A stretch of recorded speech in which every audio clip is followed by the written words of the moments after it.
So yeah, I'm back. Hi there folks, welcome to Spectrum Pulse. We talk about music, movies, art, and culture. And this, well, it's my vacation recap video. For all those of you who've been wondering, I have been gone on vacation in Europe, in Spain and Portugal for the past 2 weeks, which means my reviews took a slightly different form for that time period. I think I put out 11 different album reviews and 2 Billboard breakdowns. I wanted to try to make sure I got out as much content as I possibly could while I was still gone, so we didn't have that stopgap while the channel would be inactive. And turns out there was a lot of material that dropped that a lot of you guys wanted me to talk about at length. So, as I promised, I was going to be stepping up here and delivering a somewhat of a long-form, unscripted recap of what I talked about those albums. Trying to condense a little bit more, try to expand a little bit more what I actually meant to say about these albums that I wouldn't otherwise get in my little 30-second review. So yeah, this is going to be unscripted, this is going to be pretty rough, but hey, I'm covering 11 albums today, so let's get started. First one we got here is Honor Killed the Samurai by Ka. This album,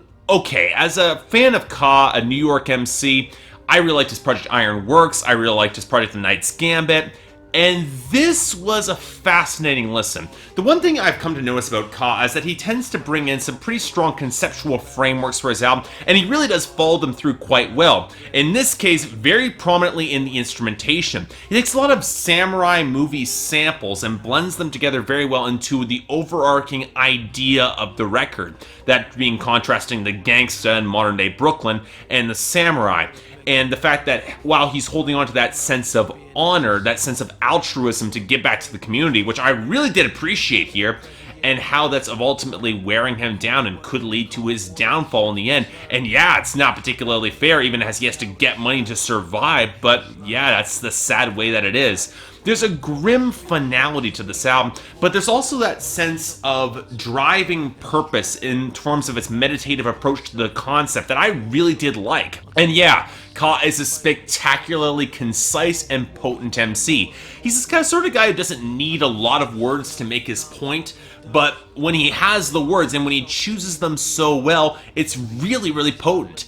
Now, I have to admit that there's the one synth tone on Just that I didn't really quite like, but overall, a lot of the instrumentation is really quite excellent. I'm definitely not complaining about that. It's got a really solid melodic cadence to it that sort of compensates for the lack of heavier drums. It almost relies on the melodies to drive more of the progression rather than the beats itself, and for me, that's just fine, because a lot of these hooks really do stick in your brain quite well. I really enjoyed this album. Oh, and a side note, that little hack piece that the New York Post posted about Ka, all the more proof that music criticism, at least in most mainstream print, definitely needs a makeup or a real shakeup, because that was kind of disgraceful and completely separates the fact that, okay, yeah, he's a rapper who's also a firefighter, you know, a public servant in the city, and yeah, he works on this, and he makes some adequate criticisms about public servants, like police officers in New York City. He's allowed to do that, you know, especially when he does it as well as he does here.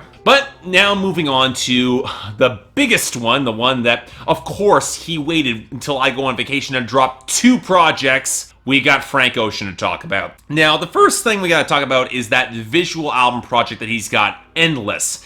Now, I liked Endless a fair bit, a lot more than I otherwise expected I would, but it's also the sort of project that doesn't really warrant a huge amount of conversation. A lot of Frank Ocean's production style, enhanced by Nigel Godrich and James Blake, it's very much this blurred over pastiche, where it's almost, as I described in my initial review, almost like a Mobius strip. It sort of fits in back to front, one continuous experience, only split apart by some of Arca's production, which is very sharp and staccato.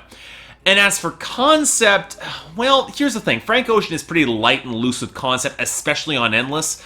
But I think a lot of it has to do with our relationship between him and the audience. He seems consciously aware of the camera at all times, and that makes for a pretty intriguing listen, as he draws upon that experience of constantly being in the limelight, constantly being the focus of our attention.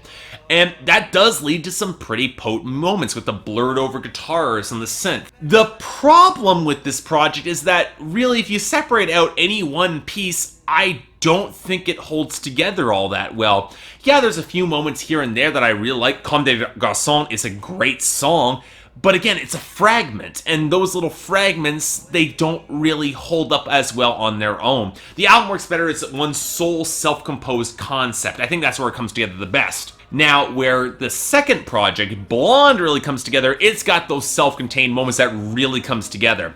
Pink and White, Nights, Solo, and the reprise featuring a spectacular verse from Andre 3000.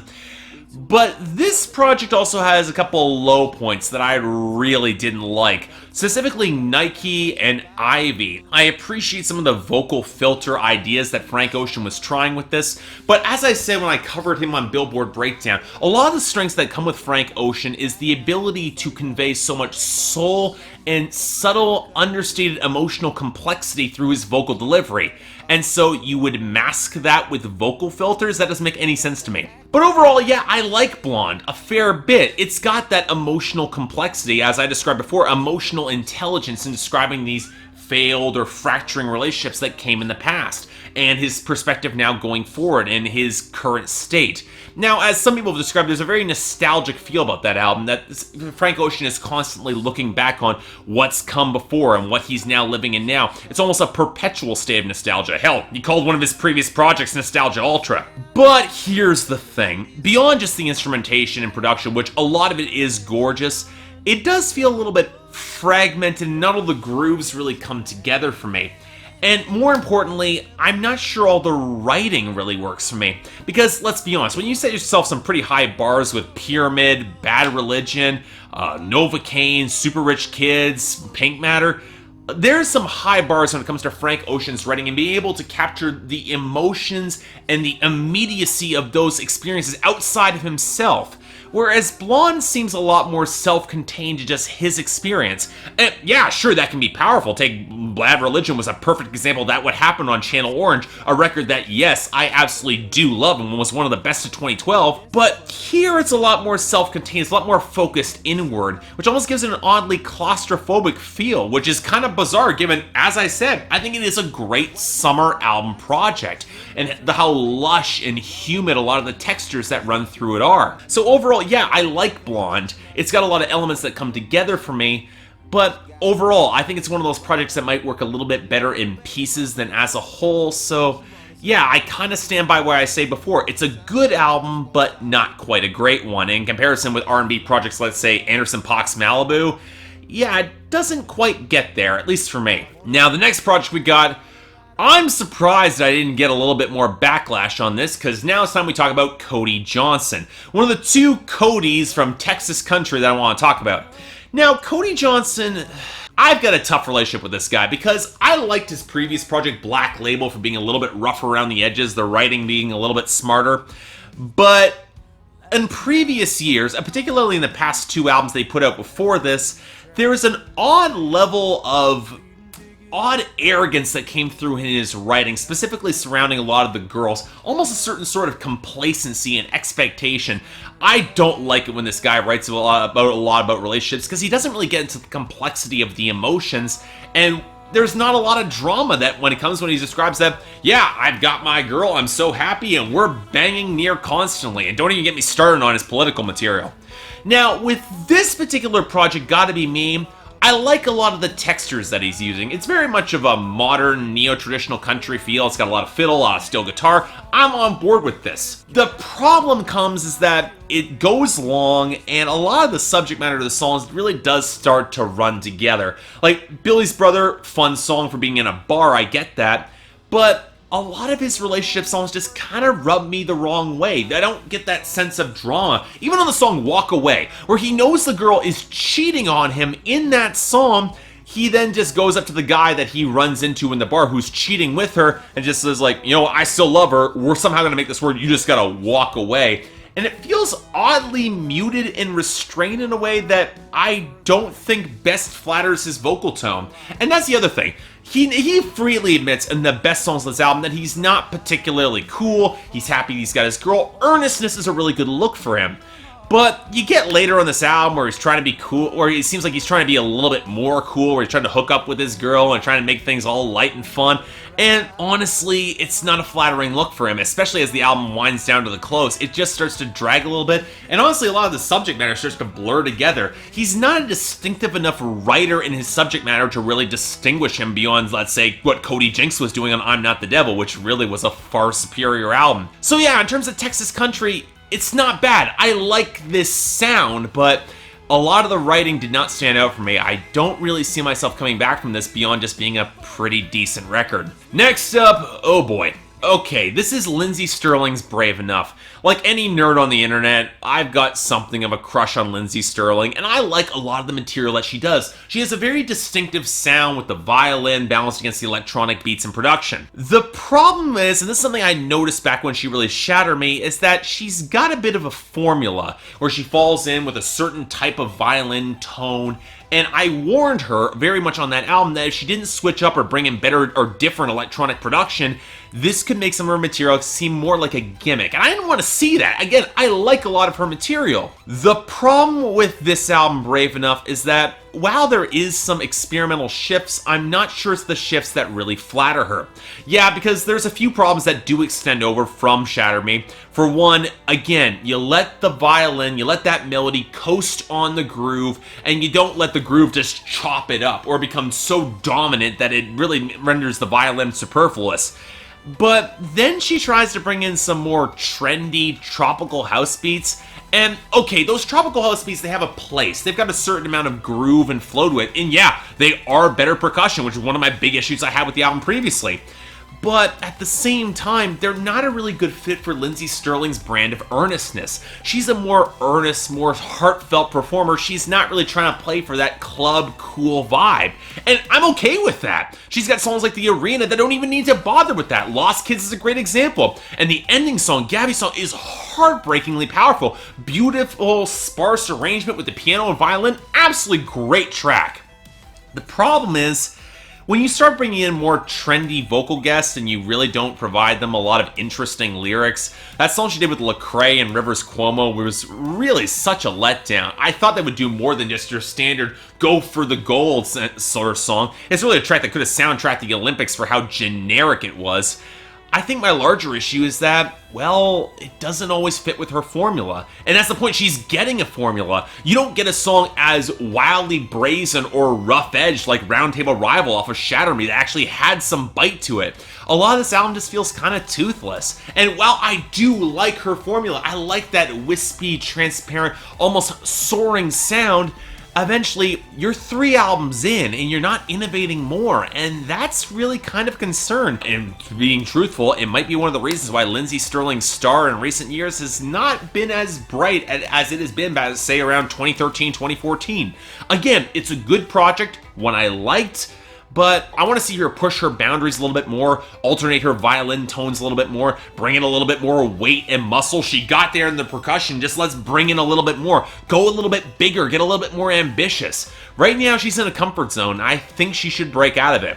Even still, it's a good comfort zone. I like it, but she could do more. Next up is a review that I thought would get a lot more hatred than it got. This is for Fishing Blues by the Minnesota duo Atmosphere, composed by Slug and Ant. They've been around since the mid to late 90s. They put out a couple albums that I think are really damn good, like Overcast and Lucy Ford and God Loves Ugly. But in recent years, rapper Slug, he's gone more towards a certain straightforward, plain-spoken earnestness, and really subject matter that's a little bit more light. It's more describing his current life now as a rapper, as a working class rapper in his middle age. And you know what?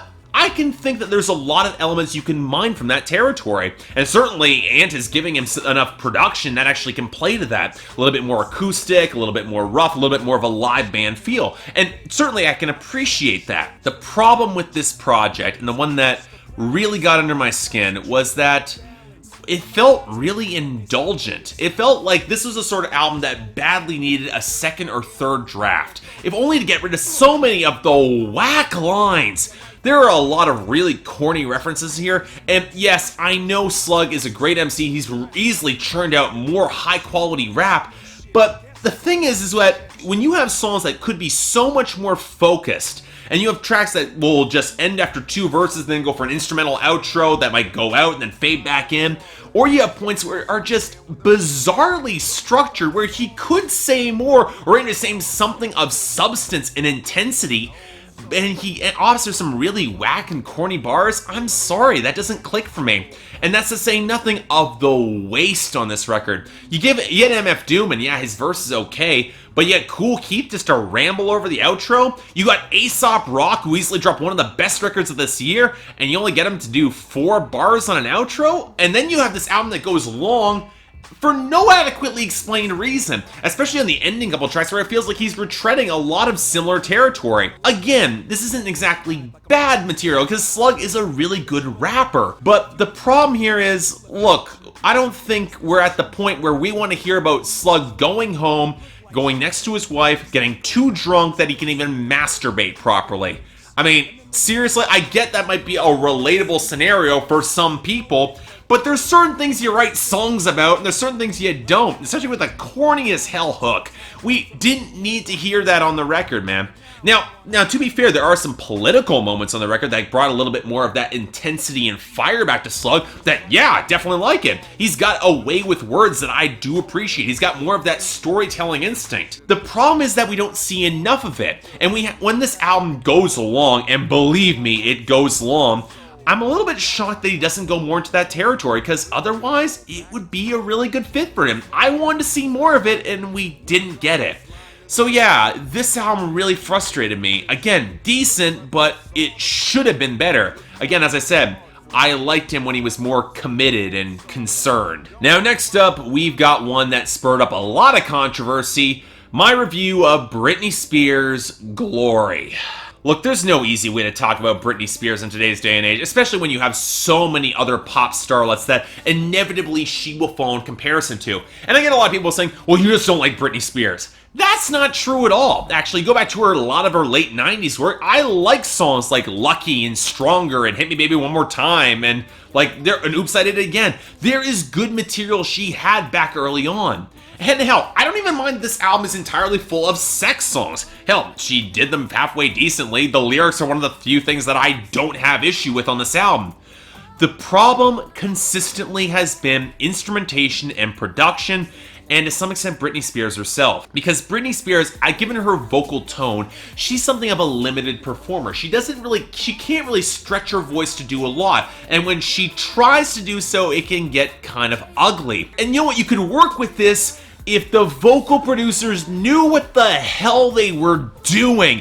This is infuriating, because this has happened multiple times over the past 10 years. People are saying, yeah, it's their best album since Blackout, but really, if you go on back to listen to Blackout, it still has a lot of the vocal production problems that show up on this album here. Her voice often feels overcompressed, or it feels to the point where it's just so robotic, like it's on a Man on the Moon. It has these issues that have not been consistently resolved. And let's keep this in mind, Britney Spears has been in the industry 15 years. You should know how to produce for her voice by this point. Given the massive industry behind her as a performer, you should be able to back her up properly. But even still, a lot of the production on this album feels so thin, feels so chintzy. It doesn't really have the depth that actually comes in some deeper beats or have any sort of groove, and that's a real problem. Because yeah, this album does have a moment in its midsection coming with Can I Come Over and ending around Just Like Me, that it actually comes close to hitting a stride. It's got a little bit of sexiness to it. It's got a little bit of eclecticism to it. Yeah, Can I Come Over, it's got that goofy sample for the chorus that really does hold it back, but it's got a good pre-chorus. I like how she sounds on that song. And when she introduced more guitar, it mostly sounds pretty good. But on the alternate side, you have G-Eazy's superfluous verse. And then you've got songs like Private Show, which is easily one of the worst things she's ever done. She doesn't have the voice for that sort of sultry barroom soul, even if she wants to then try to blend it with a sort of choppy, modernistic language that you would expect off a Miley Cyrus project. Hell, Miley Cyrus has done that sort of thing, and she's done it a lot better. I don't know, guys. I wanted Britney Spears to actually come back with something better, because yeah, this is better than Britney Jean. But that's not a high bar to clear, and honestly, in terms of melodic pop that I enjoy, A lot of the melodies aren't great, a lot of the hooks aren't that great either, and I don't see myself coming back to it. It feels one-dimensional in the writing in a way that it really kind of shouldn't, and yeah, when the production's not strong enough to support that, I'm not sure I can get behind it. Sorry. But fortunately, we then followed it with one of the best projects of this year, and I'm talking about Real by Lydia Loveless. This caught me by surprise. If only because Lydia Loveless's previous project, Something Else, it was a very good album, but it was also a little bit more understated. It's not a record I go back to beyond a couple of songs like Head or Vermaine Shot Ramon or Everything's Gone, which again was one of my favorite songs of 2014. This album is probably the furthest she's ever been away from country because she's added a couple synth tones. She goes more in the sort of alternative rock direction you would hear around like say 1998, 1999. And yet, the strength of this album comes not just in some phenomenal guitar tones that really have a lot of texture and bite to back up her hooks, and the hooks are great here. The strengths come in the writing and the presentation. Lydia Loveless is a sort of performer where she's not particularly subtle at points, but she's not even particularly raw, but the balance she has in terms of capturing the complicated emotional scenarios on this album is truly stunning and able to capture all those little bits of emotion that come in really a set of really complex relationship songs. It's stepping back, the whole concept of this record describing how real she might feel, or what these sort of real scenarios are when it comes to relationships. And it becomes very clear, for as complicated as these are, a lot of the complications are being driven by Lydia Loveless herself, because she doesn't really know what she wants. She doesn't have that clarity of purpose. Her mind goes back and forth on what she might ultimately feel. I think it's all like Midwestern guys, where, yeah, you can really rail into these guys for being kind of douchey and wanting to put her in the kennel while they go out to Myrtle Beach, or they describe hanging out and they want to profess love, but of course they want her between their legs at the same time. And yet she sees that there is some sort of attraction here. All the framing of these songs is remarkably emotionally complex. And I really appreciate that. Lydia Loveless gets to that tense, unsettled nervousness that lies in the pits of most relationships. And she captures it so damn well in her own uncertainty. Because again, she doesn't really quite know what she wants. And she's so well in capturing that jumbled blend of emotions that comes through. It's an unsettled record, but oh dear God, it is worth it. I really love this project. It's easily one of the best albums of the year. If you have not had a chance to check it out, definitely make sure you do so. It is something incredibly special. It's not going to be for everyone, and again, some of the synth tones not quite always working, even though I think they do work better than most. And you have songs like Nobody Goes to Heaven, which is just jaw-dropping in how well that sort of more dance floor vibe is blended into how the guitars work. Really great composition there. But yeah, this project it's a short listen, but it's a damn good one. Now we get a project that was really kind of weird. This is the newest album from Glass Animals, How to Be a Human Being. Now, I didn't cover Glass Animals before, back when they released their debut album in 2014. I think I got a couple requests for it, but I never really cared to check them out. So I went back to listen to that album, and they're a weird sort of act. The best way I could describe them is they got some sort of that lush dankness that you would expect to come from, let's say, a jungle project. But they also had a weird sort of sense in their writing, in that they often were over-descriptive in describing these sort of esoteric, weird, almost exotic situations, but almost with a sort of voyeuristic angle, that they're looking in on all this debauchery, all this craziness, all these sort of things that were weird, but it always gave you enough distance as an audience member to be able to appreciate that exoticism. It's almost like that friend that travels all over the world and comes back and has all these crazy stories. You get the impression that that friend has never really involved themselves in the stories, but more just witnessed them and then has their layered commentary on it. That's probably one of the reasons I didn't really like Zava all that much. It was honestly, it had that level of depth and almost borderline condescension that kind of put me off from the project. But then we have How to Be a Human Being, and this project, okay, I would like this a lot more if I felt that it came together whatsoever. Because yeah, a lot of the writing still has that overwritten quality that really has more metaphors and ideas than it can really sustain. And yeah, I like how it's trying to now look at all those weird little eccentricities, not in some exotic landscape, but your general people around us, and how a lot of these people aren't quite right. And I kind of admired how well they were trying to do that, and then show the picture back to the audience and say, yeah, it's not a picture, it's a mirror. You're really not all that different than everyone else here. But a lot of that is subtext that's not really paid off by the text, and this album can go in some wonky directions in order to get there. It tries to go for elements of psychedelia and points, and for songs like Mama's Gun with that Carpenter sample, it really does get there. But at other points it can get a little insufferable, a little condescending, a little self-involved, that's for damn sure, because the constant position of the framing is within all these stories, and you get the feeling that the narrator is unreliable at best on some of these songs. And I would appreciate that if the album didn't feel the need to go so broad in some of its presentation and lose all of that atmosphere. That's the one thing I liked a lot about Zaba, is that it had that lush, dank, humid feel to a lot of the sounds and textures. This is a lot more bare bones and broad and doesn't have the same sort of subtlety, and it gets kind of ugly too, and sort of the misshapen angles. And yeah, I get the exhibitionist voyeurism that comes with it. I get you're trying to pick out the grotesques in the world, but it's not framed in a way that shows that, yeah, the audience is a part of it and that there's something to be gotten out of it. It just seems like, look at the freak show, and I have a limited quality for that, especially when you have someone like Ariel Pink who will, sure, present the freak show, but also show how you can draw that human connection that much stronger.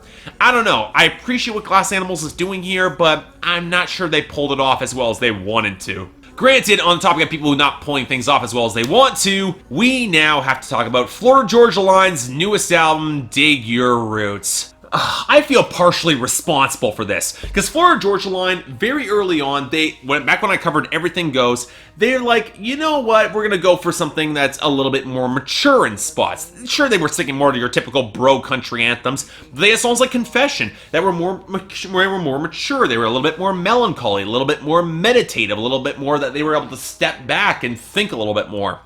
And when I heard this album was going to be a little bit more mature, a little bit more understated, I was looking to get on board. The problem with that is it's country music. You really can't fake maturity that well in country music, and it's clear very early on that Florida Georgia Line are just out of their depth. In a number of these songs, they're looking to talk about settling down, finding kids, like getting married, and really trying to drive that forward, that family connection. And I can appreciate the drive to do it, but you can tell that it's not comfortable for it. It's not lived in. They're not bringing that same sort of maturity that comes with these emotional scenarios. It seems like they're trying to now say, well, this is a step of our lives where we should be in. Let's say and do all the things to get there without actually having lived there and stepping there naturally. And the big problem with that comes in the production. This is easily one of the most sterile, cold, lifeless records you're going to see in terms of the instrumentation. Percussion heavy. Not to say some of the trap beats that managed to sneak through. Yes, I caught those. And it seems more pop friendly than ever, but again, the melodies do not really stand out here. It's a blur of percussion and cymbals and guitars that are not particularly well mixed, because again, the production's not good. It's coming from Joey Moy here.